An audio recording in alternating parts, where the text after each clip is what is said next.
today in the time that we have. Number one, I want you guys to be able to create a basic T table that matches your skills to the skills on the job description. Now, I know that this is going to be a repeat for some of you.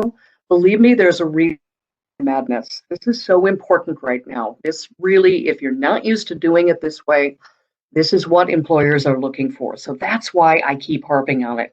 The other thing is to be able to name 3 advantages of networking. And you know what? I understand that networking, even with me, and I've been talking out loud my whole life, I'm not a big, huge fan of networking. But hopefully if I do my job right, you'll see why it's so important. Be able to understand why it's important to leave off experience and qualifications that go beyond the company's needs. And this actually goes hand in hand with the next point, which is be able to avoid the common pitfalls of being seen as being overqualified. And finally, successfully keep the momentum of the job search going for as long as it takes. So, all right, well, let's see here. Let's start with some good news, though, honestly. It seems like that there's too much bad news coming in, so we're going to hopefully start with good news. And what I want you to do is I want to hear from you guys, because apparently I'm still popping in and out. So we'll hear from you guys a little bit here. What I want you to do is I want you to use the chat box for this. And what I would like you to do is I would like you to describe in one word job searching over 40 or 50. You pick your age. But so somebody said job search at this point in your life, describe it in one word. It sucks. I love it. All right, so we've got some words coming in. I don't need to remind you this, but I'm going to say it anyway. Go ahead. Use anything you wouldn't use in a professional interview. Yeah, challenging, competitive, exciting, overwhelming, challenging, hard. Absolutely, it's coming in. Grr. I love that. Hopefully not impossible, but boy, I bet it feels that way. Dismal. Oh, what a wonderful word. Tired, yes. Okay. All right. That was kind of what I was guessing at. I do like the fact that there was a couple of folks that threw in some positive words as well. When I initially created that exercise, I honestly assumed it was going to be all negative words. But every now and then we got some folks who see the glass as being at least a little bit full. All right. So the things are absolute. There was absolutely no wrong answers there. Every single one of them is relevant. I'm sure that we can absolutely relate to everything that people wrote. But what I want to do is I want to counter some of the words just a little bit with just a little bit of tiny good news. Okay. A recent article in the Harvard Business Review gave us some hopeful news, and that employers are looking to experienced workers to help them through the current crisis. Now, there are return to work programs that are popping up all over for experienced workers. They take the form of what is called returnships, which, guys, are actually a thing. Returnships are internships for those who are experienced, but they need their skills updated. Also, they take the form of just direct hire programs. What they are finding is that experienced workers can actually have an edge over their younger counterparts by being able to bring to the table things like institutional knowledge, education, work experience, mature perspective, stable life stage, dedication, loyalty, and energy, not to mention enthusiasm for returning to work. Now, what I have found in a big way in the last couple of years is that many older workers forget to promote these soft skills. They forget to promote other soft skills like adaptability and emotional intelligence and mentoring and cool-headedness. And I think, this is just my personal opinion, they forget to do these things because these come so naturally. We tend to forget their formal skills, but in reality, these skills are not always developed yet in younger workers, and employers are looking to fill those gaps. When you think about it, every single organization, arguably in the world, is now rethinking how they do things. They need employees who are able to jump in and just go. They need employees who, this is not their first rodeo. So we're going to be talking a lot about that. So there's a little bit of good news here, is that employers are seriously looking for the things that an experienced worker can bring to the table. But the other thing that we need to talk about is we need to talk about what has changed.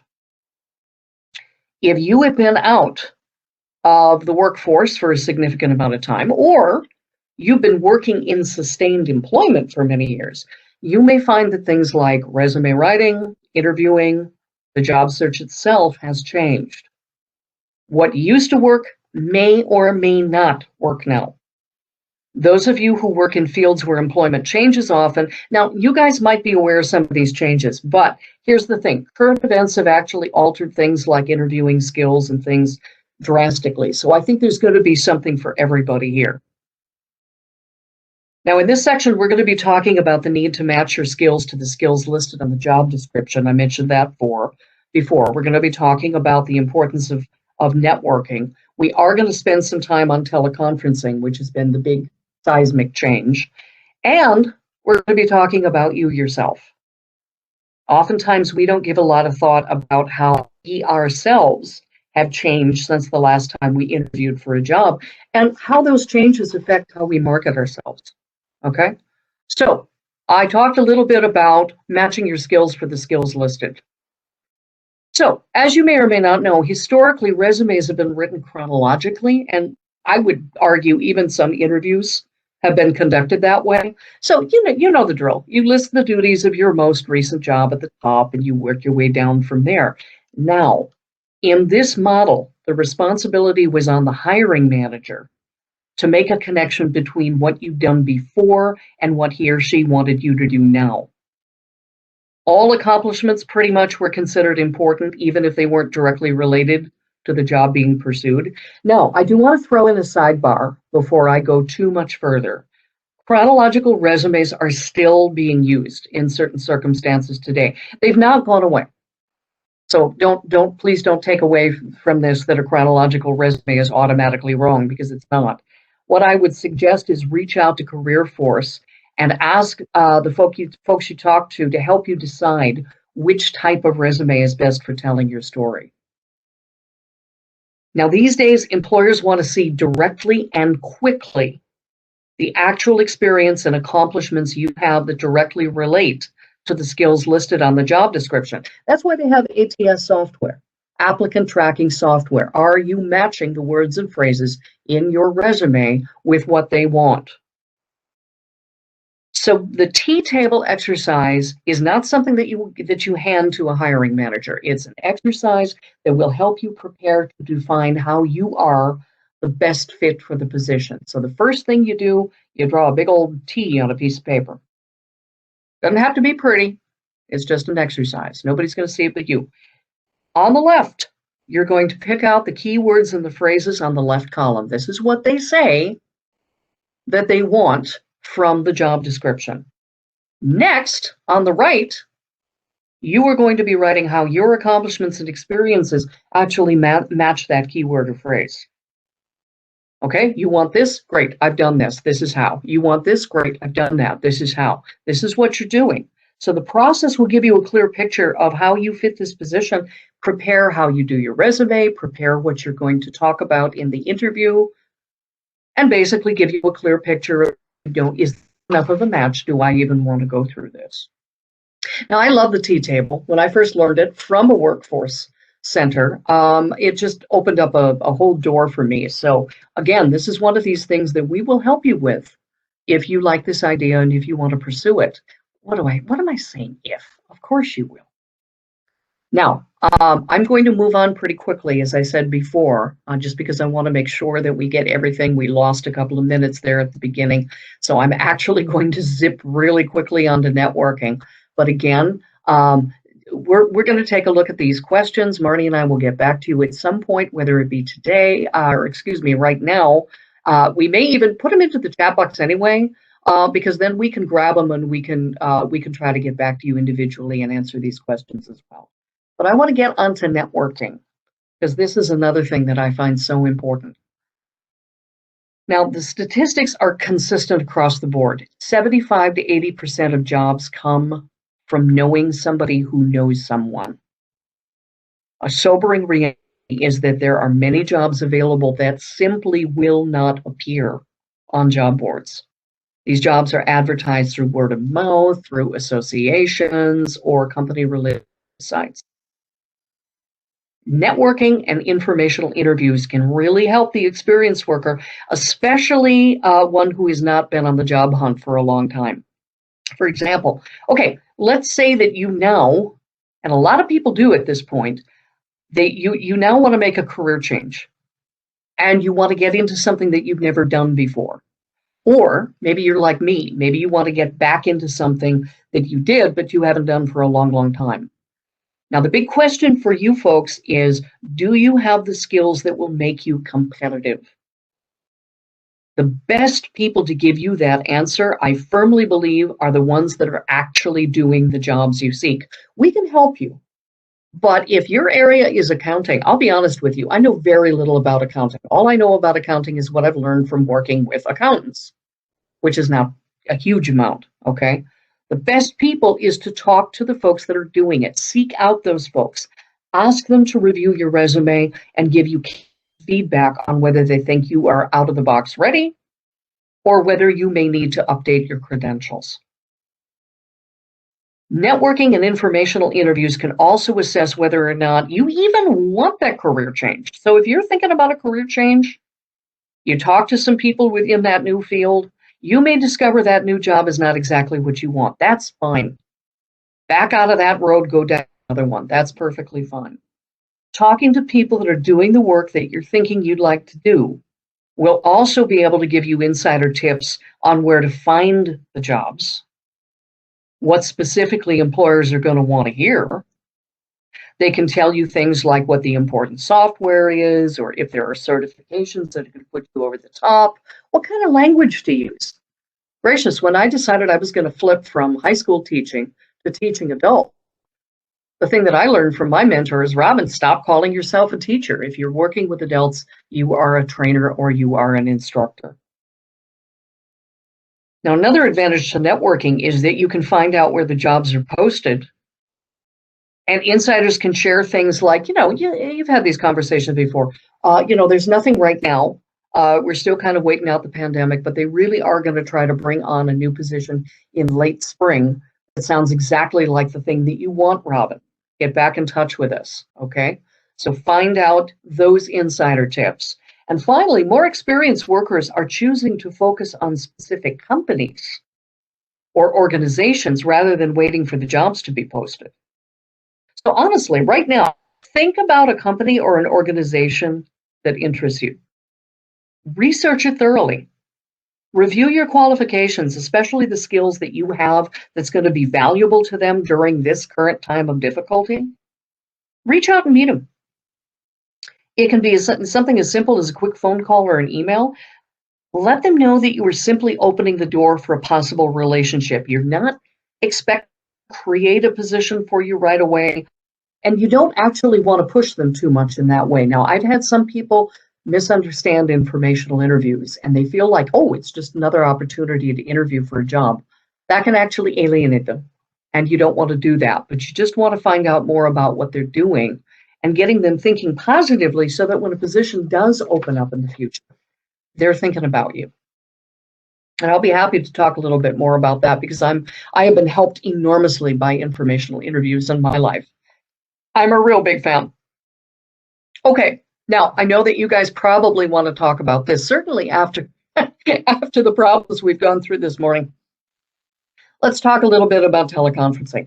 Now, I think at this point, more and more people are getting a little bit used to teleconferencing, even if it's just Zoom. I think that would be the first, honestly, a bit of advice that I would give to people is getting used to communicating via the computer. Now, the good news here, if you have not done a lot of this, is you're doing it right now. You're getting used to it right now, and you're seeing that things happen and all kinds of hitches occur and all of that kind of stuff, but you're getting used to it. And so I would really encourage you, if you're Zooming pretty regularly with friends and family, great, just keep it up. If you are not, find opportunities that you can get on and just practice. Okay. Oh, backgrounds. Now I'm just going to be going through kind of the top questions that we get about how we should do teleconferencing. Now, setting up your background. Here's an interesting little thing, and this is kind of brand new information. They did a poll with employers And they found that employers are pretty consistent. They are not fans of those fake backgrounds that you've maybe seen, where you can put yourself in front of the Golden Gate Bridge, you can put yourself in front of I don't know, a cartoon castle, even if you can blur yourself out. Generally speaking, employers do not like that. They do tend to be fakey. If you move around too much, kind of part of your head disappears. It can be problematic. The other thing that I would suggest is make sure that your background is not too busy. Actually, kind of like mine was. You don't want to have your background compete for their attention. You want them to be looking at you, your expressions, um, uh, not trying to figure out, is that a cat in that painting behind them? That kind of thing. So be thinking about that. At the same time, you don't necessarily want to be just sitting in front of a blank wall, because then you can kind of blend into that, and that kind of looks kind of bad. Right along with background is good lighting. It's too bad you guys can't see my fabulous new selfie light. Oh well.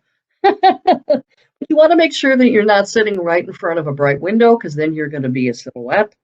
You want to make sure you're not sitting right beside a bright window, because you can kind of bleach yourself out in that way. I always suggest, when you're practicing the technical stuff here, just Zoom a good friend. What do you think about the background? What do you think about the lighting? Is it warm? Is it inviting? That kind of thing. How do you dress for teleconferencing? I realize that there is a real strong urge to simply dress up from the waist up. I do suggest dress the whole thing, all the way down to the shoes. And the reason that I say that is psychological. When you are dressed completely as you would for a face-to-face interview, it's going to kind of give you that edge. It's going to put you in a different mindset than if you are dressed up only from the waist up. Okay, good eye contact and smile. That's too bad I can't do video, or shouldn't do video today, because I've got a better setup to do that. This is so important. I was working with somebody yesterday in a mock interview. She's got such a nice smile, but she forgot to use it almost all the way through the mock interview. And when she finally remembered, and she looked directly into the camera and she smiled, it was like night and day. You guys, seriously. So we are so used to looking at our screens, we tend to forget to look at that little lens at the top of our screen. Make sure that if you need to, that you put a Post-it. Don't cover up the lens, but put a Post-it near the lens if you need to remind yourself to smile and make good eye contact. Audio. Okay, so we do not generally give tips on what audio is best, because what we found here at CareerForce is literally it varies from system to system. I have found that my audio at home is these bulky headsets. That may not be your thing. You may find out that something works better for you. So I would say, if you want to give us a call and we can just play around with it, find out what is going to be the best audio, but make sure they can hear you well. And finally, and if today wasn't a good example of why you want to do this, I don't know what is, have a backup phone number handy.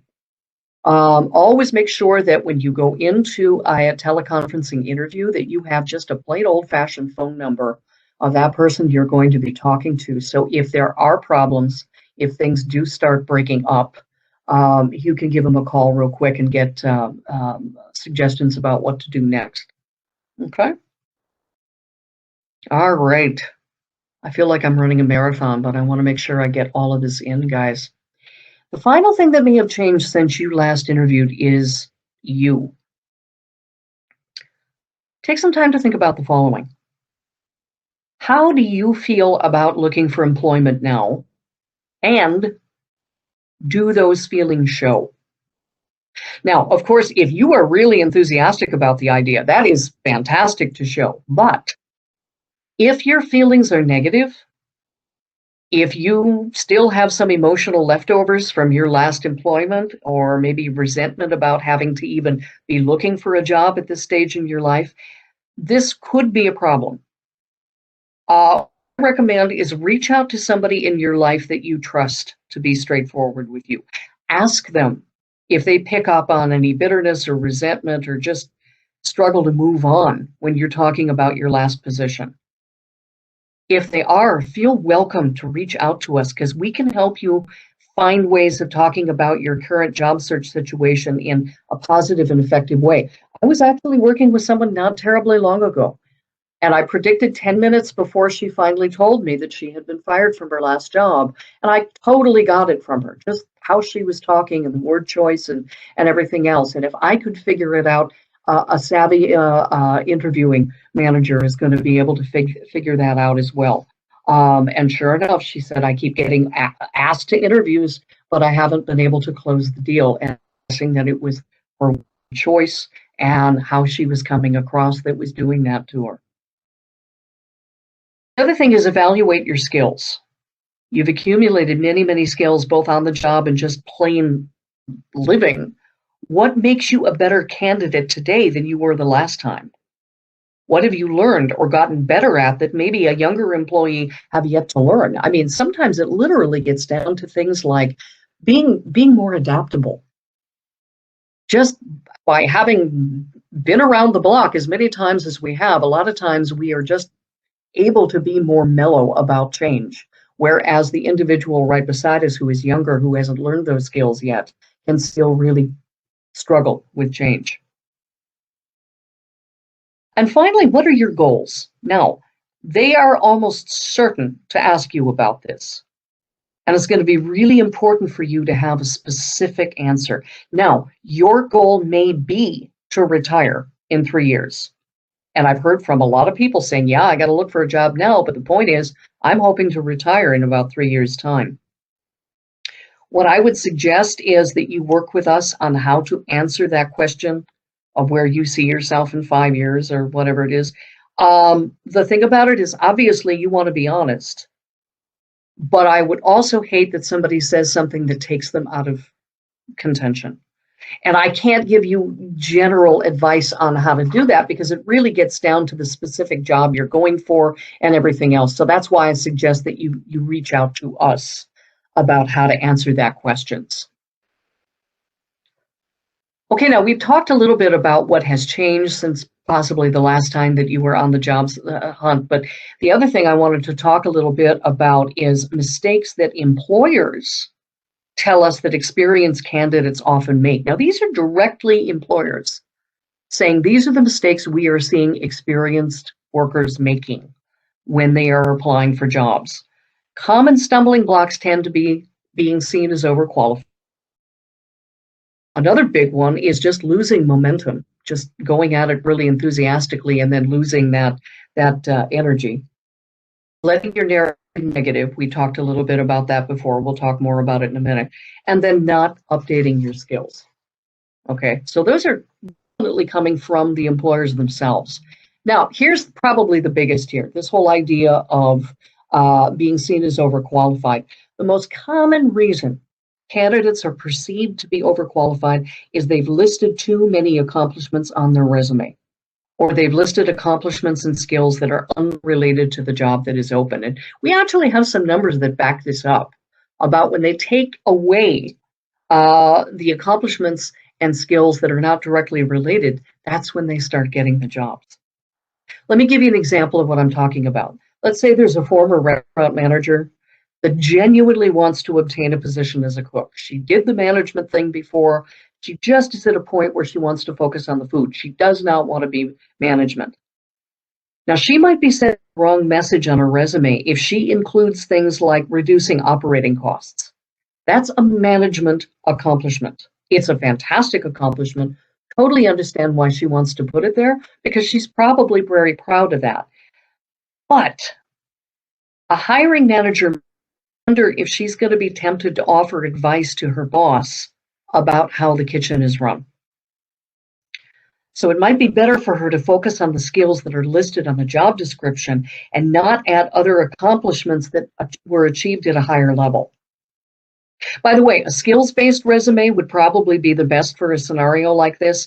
If you're not familiar with the different kinds of resumes, please reach out to us. We've got webinars, and of course, we can help you one-to-one. We literally don't have time to go through that right now today, but we can help you with that. Now, it's also really important to think carefully about including unrelated accomplishments as well.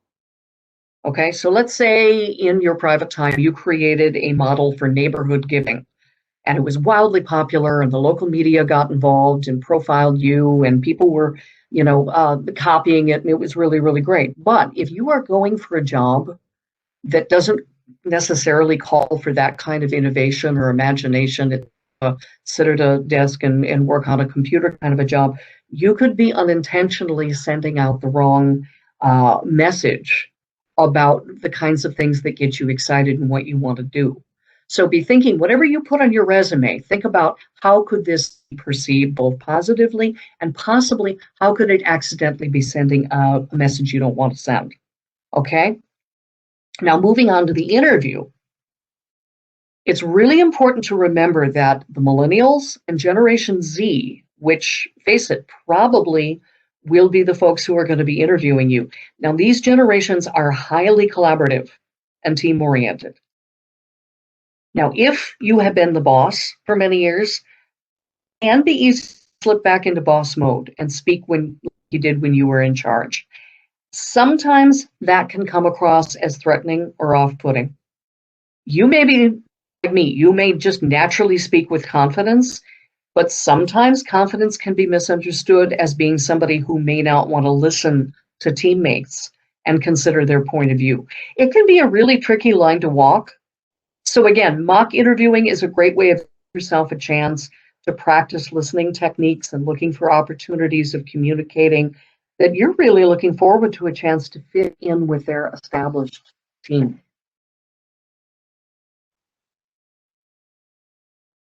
Okay, one of the biggest challenges people report back when they're looking for work as an experienced worker is just running out of steam.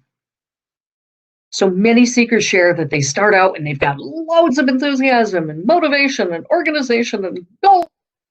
And then they find out that family commitments pop up, frustration gets the better of them, or they just kind of lose drive. So if you're determined to obtain employment, make goals for yourself now. But here's the thing, also seek a support network that will help you stick to your plan. I always recommend thinking of it as a marathon rather than a sprint. So just like a marathon runner needs inspiration and fuel all the way through the race, you will too. Now, by the way, you may snag a position shortly after you start your search. That is totally great. I love being proven wrong in that way. But don't beat yourself up if you don't. Things are challenging these days. This is going to call for endurance, okay? All right. Now, common mistake is unintentionally coming across as negative. And it's surprising how this can creep up and you honestly aren't even aware of it. As I mentioned earlier, you may have some residual bad feelings regarding a former employer. I would say seek assistance in finding truthful, neutral language that can be used when talking about them. If a new employer gets the impression that they're interviewing like a really judgy person who's sitting there with a lot of emotional baggage, think about it. It's going to be natural for them to choose the other candidate who's just excited and positive and enthusiastic about the new opportunity. Now, by the way, please don't get me wrong. This is not to say that you have to create fake excitement. I mean, they're going to spot that immediately. But what I encourage people to do is leave the baggage at the door and bring in your skills and your accomplishments instead. Now, this brings us around to word choice. Now, the words fired and laid off are not interchangeable. Laid off means you lost your job because your organization closed, restructured, downsized, moved, or there was just no longer need for your particular position. A lot of people have been laid off due to COVID-19. There is nothing to be ashamed of. It's happening all over the place. Now, the word fired is very negative. I would suggest a more neutral term, involuntary separation. And seriously, I would also encourage you hugely to overcome the understandable discomfort and reach out to us. We can help you talk about those times when it was your bad. But just once again, if you were fired, do not represent yourself as laid off because an employer can do a background check. They may discover the truth pretty quick. Being fired happens more often than you might think, and there's a lot of ways to address that issue truthfully and positively. And finally, take a good look at your skill set. If you've been employed with the same organization for 30 years, I always say a solid set of skills that your particular organization needed you to have. However, when you go out exploring other organizations, you may find that other skills might be needed. And the other thing too is sometimes it may not be enough to just be willing to learn. Think about it. A hiring manager has two candidates. One candidate says, well, I may not have personal experience with this particular software, but I'm certainly willing to learn. But the other candidate says, yes, I've used this software for the past 3 years. In my previous position, here are my specific accomplishments with using it.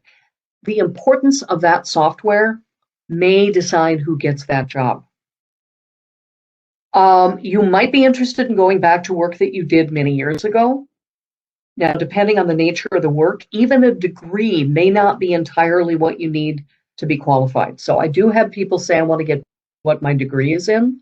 I got a degree 30 years ago. Okay, but I'm going to use my own as an example. Yeah, I got a degree in teaching in the 80s. But the fact of the matter is teaching has changed a lot. The philosophies, the approaches, what is considered best practices. And of course, now they're looking for people who are able to bring innovative instruction remotely. So saying that I got this degree may not be enough. They might be looking for somebody who can put it all online and demonstrate those skills. So there are going to be times when you will need to update your skills. As I stated earlier, first thing that you can do is talk to the people who are currently doing what you're thinking of moving into or moving back into. And then, reach out to us. We can help in certain areas. Dislocated Worker Services can help you attain licensures or certifications for new for programs. So, ask us about that. There's things like Coursera you might want to look into. That can help with that dreaded question, what have you been doing to improve yourself? There's all kinds of things that you can check out there. Okay, LinkedIn Learning is another good one. There's all kinds of stuff. Okay, so I'm sorry, guys. I felt like I was going on a speed race there. But as I'm talking away, I'm seeing a lot of things pop up into the chat. So now we can turn it over to Marnie, who's been brilliantly fielding questions and curating and doing all kinds of good things. Let's talk. Yes, let's. We've got 20 minutes. Let's definitely talk. Lots of good discussion in the chat. You guys are so great at helping each other. I want to reiterate from the job seeker that said, use the free version of LinkedIn. You don't need premium. Make small changes every day. Go ahead and post items that are trending in your industry. Comment on other people's posts, post articles that are important and use quotes from them and talk about them and tag other people. And can I just add one little thing, Marnie? Please. Don't think that LinkedIn is only for office work. I've worked with a lot of people like janitors, people like bus drivers, people like, well, okay, that's for people who work in offices, right? No, I deliberately went one afternoon and started researching things like, janitorial services. Are there people that you can network with who are working in janitor jobs? Yes. Warehouse workers. So yeah, chances are if you were looking for warehouse work, you're not going to use LinkedIn the same way that somebody who's an instructional designer would use it. But don't just immediately assume that it's not for you. Okay, that's just thought I would throw off my own thing. Amen to that. Yep. And even if you don't have a LinkedIn account, you can still use it to research. If you have any questions with LinkedIn, yes, CareerForce will absolutely help you with it. If you contact your local and that staff isn't very familiar with LinkedIn or they don't use it every day, then ask them for a referral to somebody else at CareerForce that can help them help you. I've definitely had LinkedIn appointments where we review your profile, make sure it's 100% complete, and then go over your activity to make sure that you are using it to the utmost of the abilities and capabilities of that social network for professional, for work.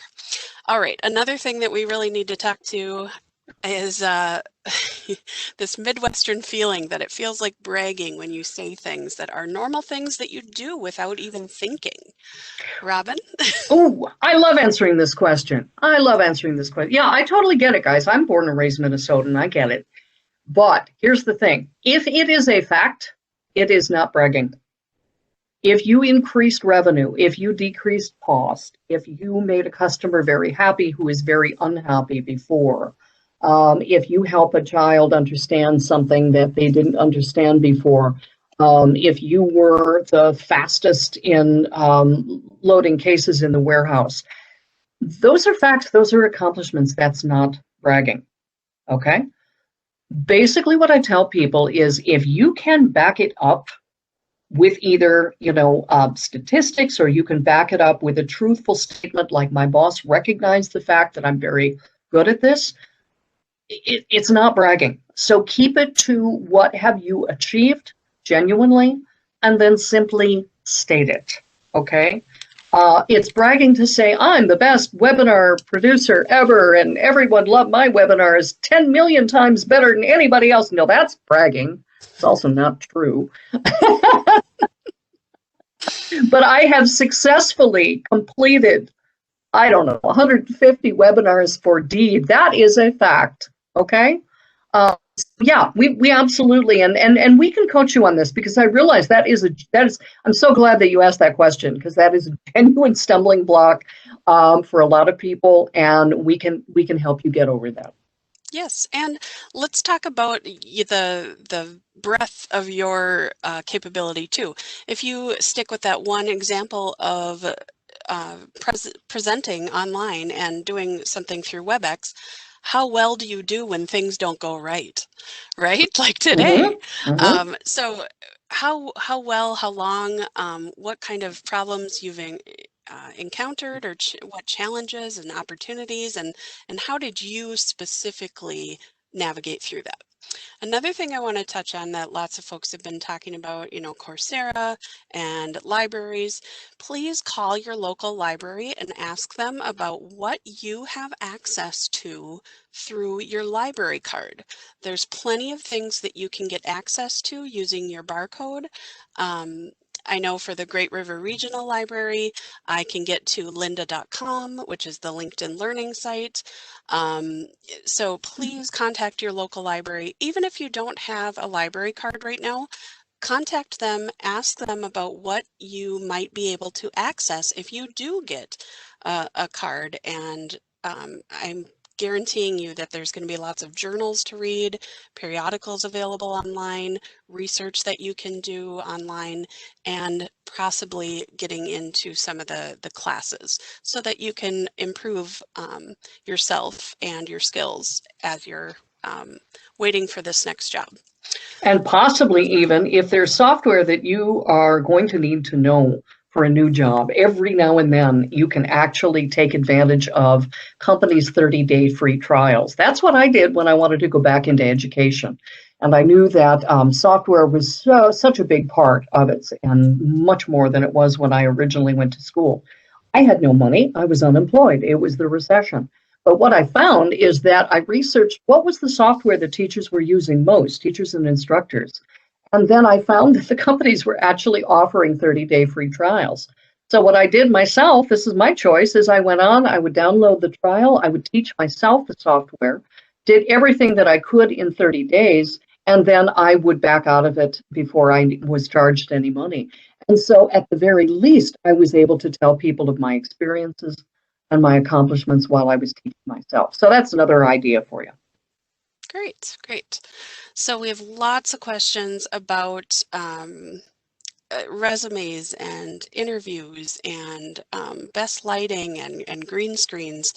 And I think I'll reiterate what Robin said. Please contact your local career force staff and have this conversation more in depth with them about these things. Tell them more about your individual situation, and then you can talk over strategy and they can give you some guidance and ideas. Let's see. All right.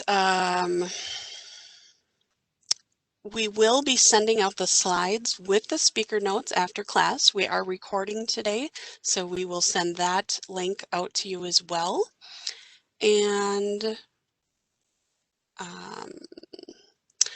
Robin, what if folks don't want a job where they're using all of their skills? Or what if they want to maybe go back to school, or they just want to do a career change? Any advice? Well, that's kind of an all-encompassing question. I guess the first part, let me address the first part. What happens if you don't want to use all your skills? That is such a good question. I'm glad you asked that.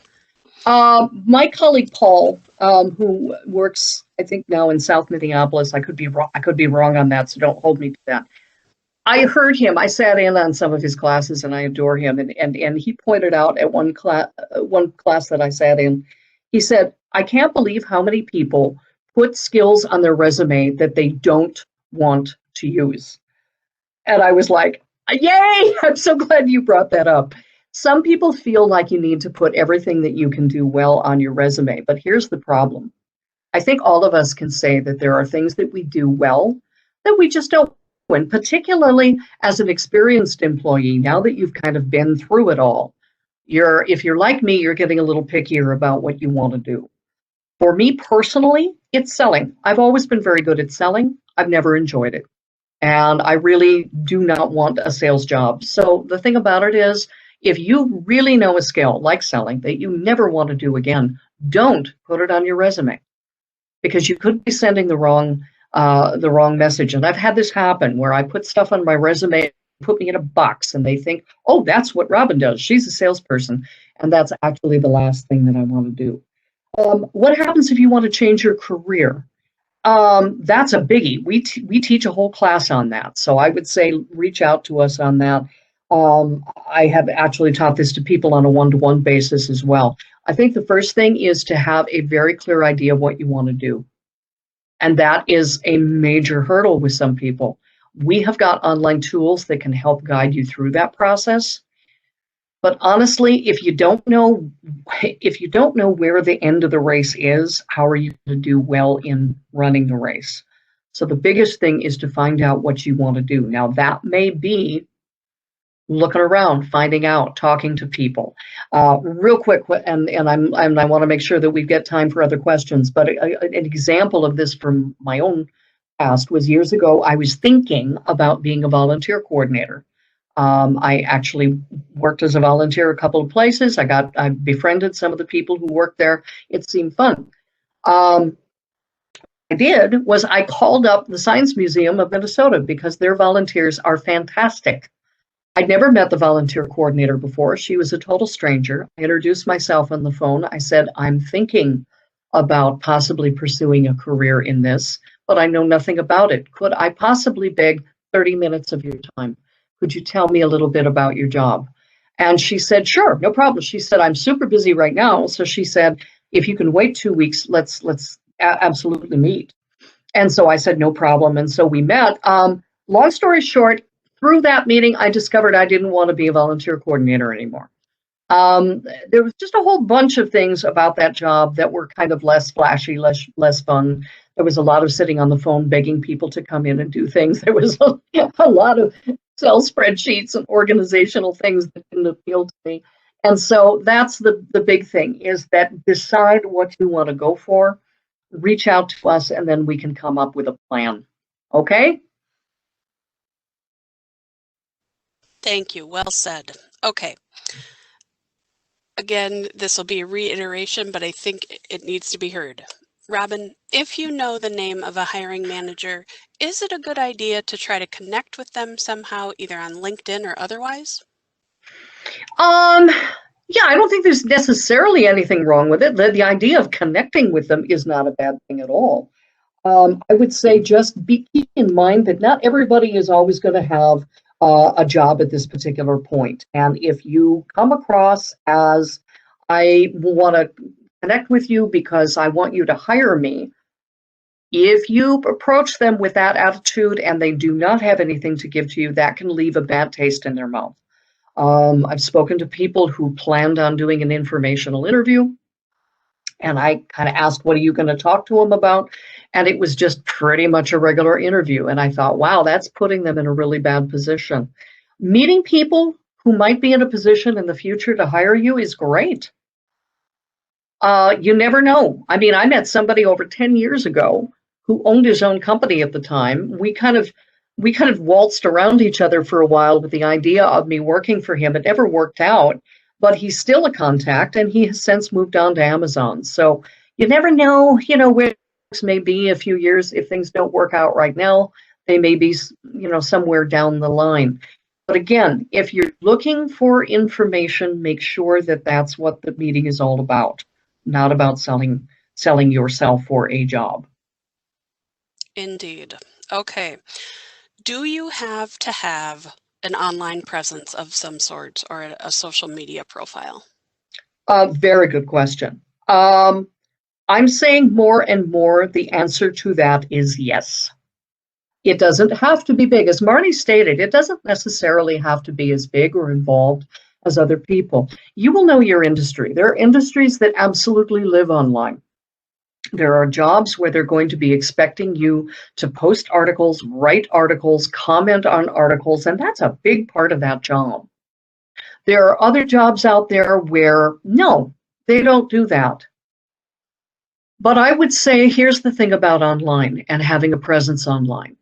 Having something out there is considered more and more kind of legitimate. Even again, if you're looking for warehouse work or you're looking for restaurant work or whatever, having a basic something. But that question inspires another little bit of advice that I always give people. Now would be a really good time to find out what is online that is connected with you, because more and more employers are Googling you as a candidate. So what I used to do when I used to teach in the classroom is I always told people, take a little bit of time and Google yourself, find out what is there. I ran into a couple of people over the years who had their Facebook open and viewable by anybody. And there wasn't anything that was super horrible about it, but there was just some inappropriate humor and just things that kind of painted a picture being as less than as professional as they wanted to, especially since this person wanted to work up to management. And so just piggybacking on that question is I would be really, really careful about your social media, what is turned on, what are people allowed to see, and basically figuring out, think about it as your brand. And if anything is out there that could hurt you, now is the time to think about getting rid of it. Yes, indeed. If you've never Googled yourself before, definitely try and do that. We've always said before that it's great to do that at a public computer because it won't have the history of your personal, but you know how easy that is right now. So this is another good kind of crossover topic, but when we're doing online apps, Robin, and it requires us to put in a pay level amount, what do you suggest, especially for this group? Here's the thing. If it is an application, you kind of have to follow their rules. Marty does a great job talking about resumes and the difference between resumes and applications. Resumes you have control over, applications frequently you don't. So the short answer to this is give them what they're asking for. Now, most recently, I ran into a recruiter for a healthcare company that basically shared his personal take on it. I always am very careful to say this is one guy's opinion. He said the that I, as a recruiter, looked at with the applications is salary. He said, I didn't look at qualifications. I didn't look at experience. I didn't look at education. I looked at salary. And if the salary was too high, they went in the virtual garbage. It's not fair, but it's reality. And so his personal recommendation to people is lowball yourself. First of all, you should be researching this. You should know what the range is. If they don't allow you a range, if they have you put a number on there, put that number on there. Companies, especially if they're looking for quality people, are not going to hold you to that number that you put on the application. They're going to continue that conversation. But if it's a lower number, it might get you into the interview, which will then allow you to show how you are worth the higher number. Now, I would say don't put a ridiculous number on there, because then they're not going to think you're serious about the job. So I would put a lower number to get you in the door, and then make your case as to why you are worth more and talk from there. Right. Research, again, have a conversation with your local career force staff, and then use a personal strategy after you've done those two things. Okay, Miss Robin, one last question. Can you use the fact that you have been vaccinated as a selling point to a prospective employer? I would say that is only going to be a selling point if that's something that they're looking for. If that is listed on a preference, if the job is, that's going to be really, really important. If you're working with a really vulnerable population, that might just be icing on the cake. I don't think it's something that they can require at this point, because a lot of us, it's out of our hands. So I don't think it can be a requirement, but that can just be a nice additional thing that will make them feel good about it. Honestly, at this particular point, I don't think it's going to add so much that, oh, I wasn't sure about you, but now since you've got a vaccination, I'm going to hire you. I don't think it has that much weight. Thank you. I would agree with all of that. All right, a couple more plugs here for dislocated worker vocational rehabilitation. I've just put some more information in the chat here. Someone had also asked about, isn't there a program that helps older people specifically? There is one called the Senior Community Service Employment Program.